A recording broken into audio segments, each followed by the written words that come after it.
What's going on? We back with another one. It's your boy CJ Goodfellow. We back with the Boxing Clinic afternoon grind. You know what it is. And Shawn Porter just released another video calling out Danny Garcia once again on social media, on Facebook this time. I'll leave the link in the description so you can look at the short clip of him working out and calling Danny Garcia out. Told him to come holler at him. You know, and Danny Garcia was supposed to fight Shawn Porter because the WBC wants to have one mandatory contender for Keith Thurman, even though that's Shawn Porter. And Shawn doesn't mind tangling up with Danny Garcia. And the winner will be Keith Thurman's mandatory once he comes back. He also has a mandatory in Lamont Peterson, who's the regular WBA title, which I don't think he's going to fight him anytime soon. But that will be a great tune-up bout for Lamont Peterson, who's been linked with Errol Spence as well. So WBC wants an interim title holder and said they will go 1-2 down the list until Keith Thurman gets back. So number one is Shawn Porter, who's already a mandatory. He's willing to put his mandatory status up versus Danny Garcia, which we already went through a few times already. And Danny Garcia seems not to want to fight. Ellie Sekbeck did a video with him, in Vegas for McGregor-Mayweather Fight Week. And he didn't ask him questions, and maybe he wasn't comfortable answering those questions. He did fire back and told, Shawn Porter to send a contract a few months ago. Like I said, that was a few months ago, and still no contract signed. Like I told you guys, Danny Garcia is a guy that's no longer hungry to be, a top boxer. He's happy with being a name. He's done well with himself financial-wise. This would be a good fight, for both. For the boxing fans, both father-son trainer relationship, boxer-trainer, both are good, decent fighters, still in their prime. Danny is moving up from 140 to 147. He's been at 147 for a few fights now. Shawn is seen as one of the most physically dominant and physically strong 147-pounders. Had a razor-close decision in most people's opinion versus Keith Thurman. And we don't know, man. Errol Spence called Danny Garcia out. He ducking him. Errol Spence, insinuated that, Shawn Porter insinuated that he's not even looking to fight Errol Spence because he wants to fight Keith Thurman. He's the invincible one. He's the guy that they want.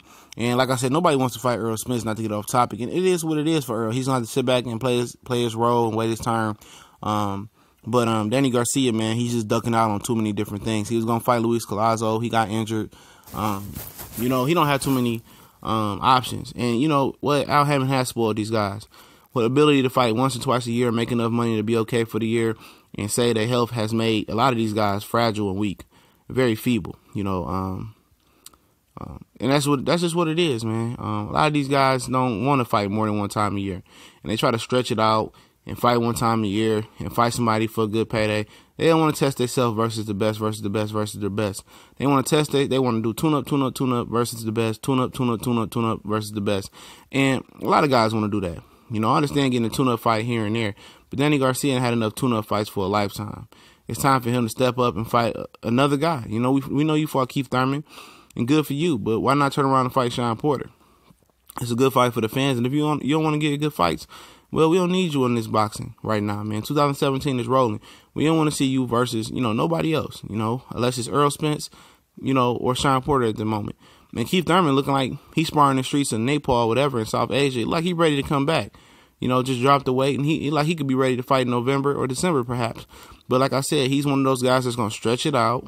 He wants to stretch it out and come back when he's comfortable. He's in no rush to fight Shawn Porter rematch. He's in no rush to fight Errol Spence. You can tell that he fought once the last 2 years, and he ain't complaining. He got enough money to keep him moving. He got like $2 million for fight Leonard Bundle, didn't he? Like 2.5. So, imagine what he's getting versus Danny Garcia and company. And like I said, man, it's a travesty that Danny Garcia doesn't want to take any challenges. He want to take these soft touches. And this is his dad's responsibility for putting that soft shit in his head. He's a soft fighter, man. He ain't doing Philly proud no more, man. Bernard Hopkins ain't do, all this bullshit that he did. He's the face of new Philly. Like Philly rap. It's garbage. With Uzi Vert being the face of Philly rap now. Philly used to be full of gangster rap, tough rap, hard rap, and now Danny Garcia is making a mockery of Philly boxing by ducking everybody. And at the end of the day, he got a bitch mentality, continue to have one. But, we don't want you in this sport. Go over to UFC with that bullshit. We gone.